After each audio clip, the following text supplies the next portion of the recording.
정치자금법 위반과 직권남용 권리행사 방해 혐의로 기소된 유진섭 정읍시장에 대한 첫 재판이 전주지법 정읍지원에서 열렸습니다. 15일 새벽 3시 10분쯤 임실의 한 상가에서 불이 나 2시간여 만에 꺼졌습니다. 이 불로 인명피해는 없었지만 건물 4층에 있던 주민 2명이 구조됐습니다. 하와이 이주민들이 일제강점기 시대 노동력 대가로 받은 임금을 모아 독립운동 자금을 지원했던 것으로 알려졌는데요. 하와이 한인 독립운동 영웅들을 기리기 위한 묘비 탁본 작업도 추진되고 있습니다. 부안과 고창을 잇는 노을대교 건설이 2030년 완공을 목표로 본격적인 절차에 들어갔습니다. 익산지방국토관리청은 해상교량인 노을대교 건설 착공을 위해 조달청에 발주를 요청했습니다.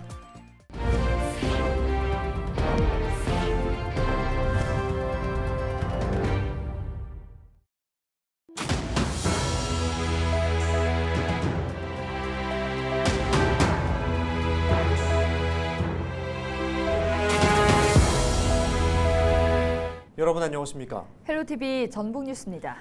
정치자금법 위반과 직권남용 권리행사 방해 혐의로 재판에 넘겨진 유진섭 정읍시장이 처음으로 법정에 출석했는데요. 유 시장은 검찰의 공소 내용을 전면 부인했습니다. 정명기 기자의 보도입니다. 정치자금법 위반과 직권남용 권리행사 방해 혐의로 기소된 유진섭 정읍시장의 첫 공판. 법정 출석에 앞서 취재진의 질문에 유 시장은 말을 아꼈습니다.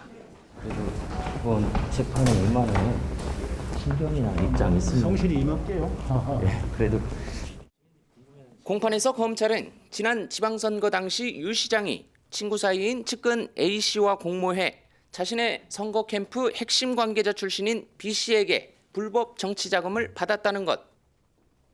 B씨가 유 시장 측에 모두 2차례에 걸쳐 정치자금 4천만 원을 기부했다고 주장했습니다. 유 시장의 친구인 A씨 측은 돈을 받은 사실은 인정하지만 유 시장과의 공모 관계는 일부 부인했습니다. 하지만 유 시장과 변호인은 검찰이 제시한 혐의를 모두 부인했습니다. 일반적으로 상상할 수 있는 것 아니겠어요? 그런데 이제 사실과 다르기 때문에 저희가 그 부분에 관련해서는 충분히 재판 과정에서 설명드리도록 하겠습니다.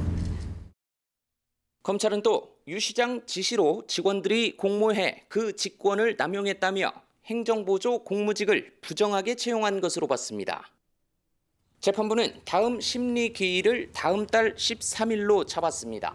헬로티비 뉴스 정명기입니다. 15일 새벽 3시 10분쯤 임실의 한 상가에서 불이 나 2시간여 만에 꺼졌습니다. 이 불로 다행히 인명피해는 없었지만 건물 4층에 있던 주민 2명이 구조됐습니다. 또 건물 1층과 지하 1층에 있는 카페 등이 불에 타 소방서 추산 9천여만 원의 재산 피해가 났습니다. 경찰과 소방당국은 정확한 화재 원인을 조사하고 있습니다. 네, 계속해서 다음 소식입니다. 우리 한인들의 하와이 이민 역사 잘 알고 계시죠? 100년도 넘지 않았나요? 사탕수수 농장에서 고된 노동을 하면서 정착한 걸로 알고 있는데요. 네, 맞습니다. 그런데 그뿐만이 아닙니다. 이 일제가 조국을 빼앗았다는 소식에 독립운동 자금을 모아서 지원했다고 하더라고요. 네, 그 뜨거운 것에서 피땀 흘려서 모은 돈을 독립 자금을 위해서 쓴 거네요. 네, 그 하와이 한인 독립운동 영웅들이 이제 곧 고국으로 돌아옵니다. 네, 반가운 소식이네요. 돌아가신 분들이 귀환한다고요? 그렇죠. 묘지석 탁본을 통한 이 100년 만의 귀환인데요. 네, 자세한 소식은 김남우 기자의 단독 보도로 확인하겠습니다. 미국 하와이에 있는 공동묘지입니다. 한글로 된 묘지석들이 많이 눈에 띄입니다. 1세대 이민자들은 뜨거운 햇볕이 내리쬐는 사탕수수 농장에서 힘들게 일하며 고국을 그리워했습니다. 일제가 조국을 강탈하자 고된 노동의 대가로 받은 품삯을 선뜻 독립운동 자금으로 내놓았습니다. 이처럼 독립운동에 참여한 하와이 한인들의 묘비를 찾아 탁본을 만드는 작업이 추진되고 있습니다. 평균 한 묘비를 가지고 3시간을 걸려서 이제 걸리니까 시간적으로도 많이 걸리고 이제 그거를 우리 자원하시는 분들이 와서 이제 도와주고 그런 방법으로 우리가 하려고 그러니까 사람 동원하는 것도 문제가 되고 빨래해주고 김치를 만들어 내다 판 돈을 독립운동 자금으로 내놓은 이민자들도 수백 명에 달합니다. 이런 영웅들의 독립운동을 조명하기 위해 국가보훈처도 내년 3.1절을 맞아 국내 탁본 전시회 개최를 기획하고 있습니다. 미주에서 한인 이민 120주년을 계기로 전시가 있은 후에 한국으로 모셔와서 내년 3.1절을 계기로 독립기념관에서 일반 시민과 한국 학생들을 대상으로 전시를 할 예정입니다. 국민들의 그 하와이 이주 선조와 독립유공자 분들의 헌신을 알리고 선양하는 계기가 될 것으로 기대합니다. 1903년부터 하와이로 이주한 한인들은 5,600여 명에 달합니다. 그중 다수가 조국의 광복을 위해 헌신적인 삶을 살았습니다. 한인 이민자 후손들은 기억되지 못하고 묻혔던 수천여 명의 하와이 독립 영웅들이 탁본을 통해 세상에 나올 수 있기를 기원하고 있습니다. 헬로티비 뉴스 김나우입니다.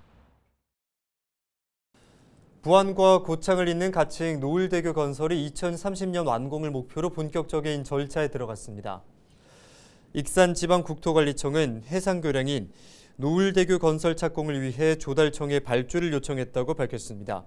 노을대교 건설 사업은 사업비 3,800억 원을 들여 부안 곰소만 변산반도 국립공원에서 고창 선운사 도립공원까지 8.86km를 잇게 됩니다. 전북 지역 해수욕장 8곳이 다음 달 8일부터 잇따라 개장합니다. 시군별 개장일은 군산과 고창이 8일, 부안 격포와 변산 등이 9일입니다. 해수욕장은 오는 8월 16일까지 운영되며 안전관리 요원 130여 명을 배치하는 등 안전사고 예방과 방역이 이루어질 계획입니다. 물가 상승이 직장인 점심값으로 이어지면서 점심을 도시락으로 해결하는 직장인들이 늘어나고 있는데요. 이른바 런치플레이션이라고 하죠. 집에서 싸온 도시락을 먹는 직장인들을 만나봤습니다. 김소영 기자입니다. 평일 12시 점심시간. 모두 점심을 먹으러 식당으로 향할 때 직장인 김진철 씨는 사무실 내 탕비실로 향합니다. 집에서 준비해온 도시락을 먹기 위해서입니다. 처음에는 도시락을 준비하는 일이 번거로웠지만 1년째 도시락을 싸다 보니 자신만의 노하우도 생겼습니다. 처음 시작은 작년 가을에 코로나가 더 많이 확산이 됐을 때 좀 나가서 밥 먹는 게 조금 부담스럽게 돼가지고 그래서 좀 생각해봤던 게 전에 도시락을 싸갖고 다녔던 게 좀 기억이 나서 그러면 개인 시간도 활용하면서 도시락을 좀 싸갖고 다니자 해서 시작을 하게 됐습니다. 김진철 씨는 지난해 코로나19 확진자가 늘어나면서 도시락을 싸오기 시작했습니다. 코로나 확진자 감소세가 이어지고 있지만 계속해서 점심은 도시락으로 해결하고 있습니다. 조금 불편해도 비용을 줄일 수 있고 개인 시간을 가질 수 있다라는 장점이 있기 때문입니다. 실제로 또 전혀 안 사 먹는 건 아닌데 실제로 1,000원에서 2,000원 정도 실제로 먹었던 메뉴들이 많이 올라가 있더라고요. 그래서 그런 부분에서도 이제 매일 사 먹는 것보다는 가끔씩은 사 먹지만은 도시락을 싸움으로써 좀 경제적으로 좀 지출도 줄일 수 있고 또 저축도 또 할 수 있고 해서 도시락 싸 갖고 다니는 건 좀 좋은 것 같습니다. 함께 근무하는 온미 씨도 점심 도시락 대열에 합류했습니다. 온미 씨 역시 비용 절감을 장점으로 꼽습니다. 코로나 때 집에 조심하셔야 되는 분이 있어가지고 도시락을 싸고 다니다가 이제 날씨가 더워지니까는 또 나가기도 싫고 편해져서 그리고 요즘에 식당 가격도 많이 올라서 그거가 절약이 되기도 하고요. 코로나19로 시작된 직장인들의 점심 도시락 열풍은 물가 상승과 이어지면서 앞으로도 당분간 계속될 것으로 보입니다. 헬로티비 뉴스 김소영입니다.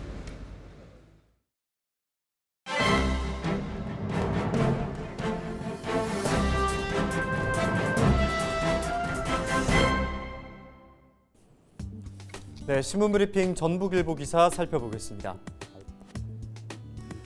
민선 8기 김관영 전북도정의 7월 공식 출범 이후 전북도 출연기관장, 기초단체장, 부단체장에 대한 인사가 진행될 것으로 점쳐지고 있어 그 귀추가 주목되고 있는데요. 김 당선인은 최근 기자간담회 자리에서 제대로 평가받을 수 있는 신상필벌이 정확하게 정착되는 것이 가장 중요하다고 인사 방침을 표명한 만큼 전북 공직사회 변화가 대대적으로 이뤄질 것으로 보입니다. 일반적으로 도청 정계 인사는 7월쯤에 이뤄졌는데 이번에 김관영 후의 인사는 아직 정해진 바가 없는 것으로 전해졌습니다. 그러면서 인사 방향을 예측하기 어려운 상황에서 전북 공직사회 역시 초긴장 상태인데요. 취임 이후에 진행된다면 단계적으로 맞물린 전북도 출연기관장 인사는 줄잡아 최소 5석에 이릅니다. 일단 전북도 출연기관 15곳 중 전북개발공사와 전북문화관광재단, 전북신용보증재단, 그리고 전북바이오융합산업진흥원장, 그리고 국제교류센터 등 이 5곳은 인사가 불가피합니다.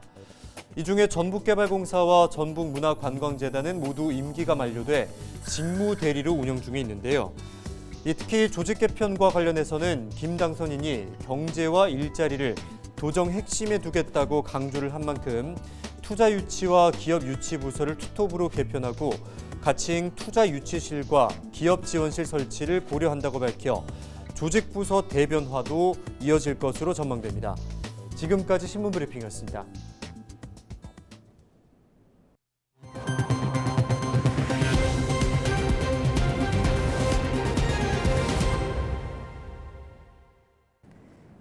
남원 춘향골 노지복숭아가 본격적인 수확에 돌입했습니다. 올해 남원에서의 첫 노지복숭아 수확은 송동면의 최홍선 씨 농가로 이달 초부터 초극황도 수확을 시작했습니다.